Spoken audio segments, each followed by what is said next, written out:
అందులో మా అందరి మొహం చూడ ఓవర్ కాన్ఫిడెన్స్ ఉంటుంది. ఇక్కడ రాఘవేంద్రరావు గారు శాలువా కప్పుకొని కూర్చొని ఉన్నారు ఊటీలో, మాకు అర్థమవుతుంది ఆ చలి. మీరు సెలెక్ట్ చేసిన యమహో నీ యమయమ అందం సాంగ్.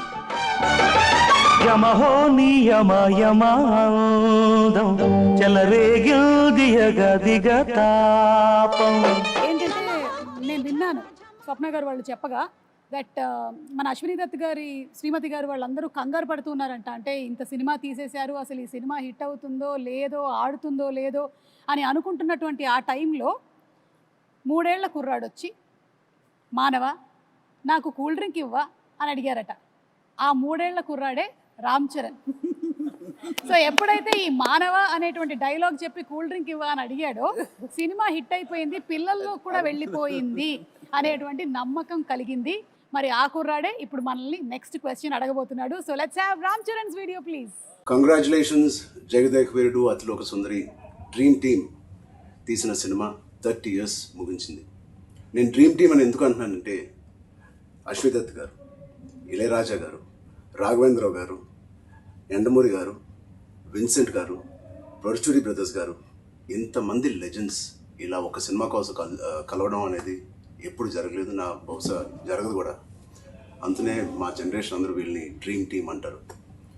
నాకు చిన్నప్పుడు మెమరీస్, బహుశా నాకు హనుమాన్ మీద భక్తి ఎప్పుడు మొదలైందో తెలియదు, కానీ ఖచ్చితంగా నేను చెప్పగలుగుతాను జై చిరంజీవ జగదేక వీర సాంగ్ నుంచి మొదలైంది ఏమో.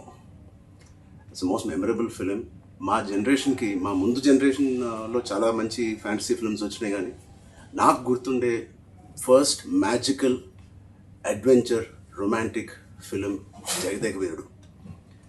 అండ్ అని మెమరీస్ ఎన్నో ఉన్నాయి ఆ సినిమాలో, మాట్లాడుకునే సీన్స్ కానీ అవన్నీ. బట్ ఆఖరిలో దేవకన్యగా వెళ్ళిపోతున్న శ్రీదేవి గారు మామూలు మనిషిగా మారిపోవడానికి ఆ రింగ్ తీసి వాటర్లో పడేసినప్పుడు ఒక చేప మింగేస్తుంది. మాకు తెలుసుకోవాలని ఉంది ఆ రింగ్ ఏమైంది, ఆ చేప ఏమైంది. 30 సంవత్సరాలు అయింది, మా ఎవరికి తెలియదు. ఇప్పుడు ఆ రింగ్ ఎక్కడ ఉంది, ఆ చేప ఎక్కడ ఉంది, దీనికి జవాబు ఒక్కలే ఇవ్వగలుగుతారు, మిస్టర్ నాగశ్విన్ గారు.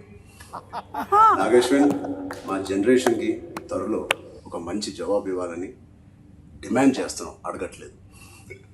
Thank you so much. అంటే లైక్ ఫాదర్ లైక్ సన్. ఇది తెలియకుండా అదే నేను అన్నమాట. ఇది ఎగ్జాక్ట్లీ అబ్సల్యూట్లీ నో క్లూ. ఇందాక అనుకుంటా నెక్స్ట్ జనరేషన్ సినిమా చేసి ఎవరెవరు ఏంటి అన్నప్పుడు సార్ ఆన్సర్ చాలా సింక్ లో ఉంది. Nag Ashwin be ready.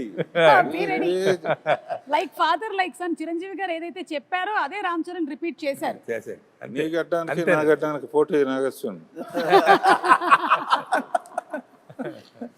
ఆయన ముడేసేవారే, ఎలక జుట్లేదు కానీ.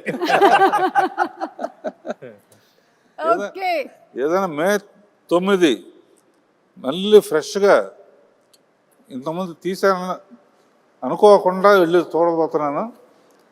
అనుకోకుండానే పాట వచ్చినప్పుడు మళ్ళీ అందరూ డబ్బులు వేస్తారు, అది ఎంజాయ్ చేస్తాను. కొన్ని అద్భుతాలు జరిగినప్పుడు ఆనంద బాష్పాలు అంటారే, థియేటర్లో వెనక నుంచి చూస్తూ ఉంటే పాటకు డబ్బులు వేస్తూ ఉంటే ఆ కడప నీళ్ళు వచ్చేస్తాయి. వాళ్ళు చెప్తుంటే వింటమే తప్ప ఆ థియేటర్ ఎక్స్పీరియన్స్ నిజంగా కొన్ని చూడలేకపోయాం. అండ్ అంటే జనరేషన్స్ మారిపోయింది 35 ఏళ్ల క్రితానికి ఇప్పటికీ. అండ్ ఖచ్చితంగా లేటెస్ట్ జనరేషన్ దీని గురించి వినుంటారు తప్ప కని ఉండరు. వాళ్ళందరూ చూడేసేందుకు గొప్ప అవకాశం ఇది. అండ్ మీ పెద్దలు, మీ తల్లిదండ్రులు, ఆ పెద్దవాళ్ళు ఈ సినిమాని ఎంతగా ఆస్వాదించారో మీరు వినుంటారు మాటల్లో. ఖచ్చితంగా అది నిజమా కాదా అని తెలుసుకునేందుకు May 9th ప్రతి ఒక్కళ్ళు, ప్రతి యంగ్స్టర్, ప్రతి చిన్నపిల్లలు వెళ్ళి చూడండి, మీరు ఖచ్చితంగా ఆస్వాదిస్తారు. And entertainment is guaranteed. God bless. జై చిరంజీవా జగదేక వీరా అసహాయ శూర అంజని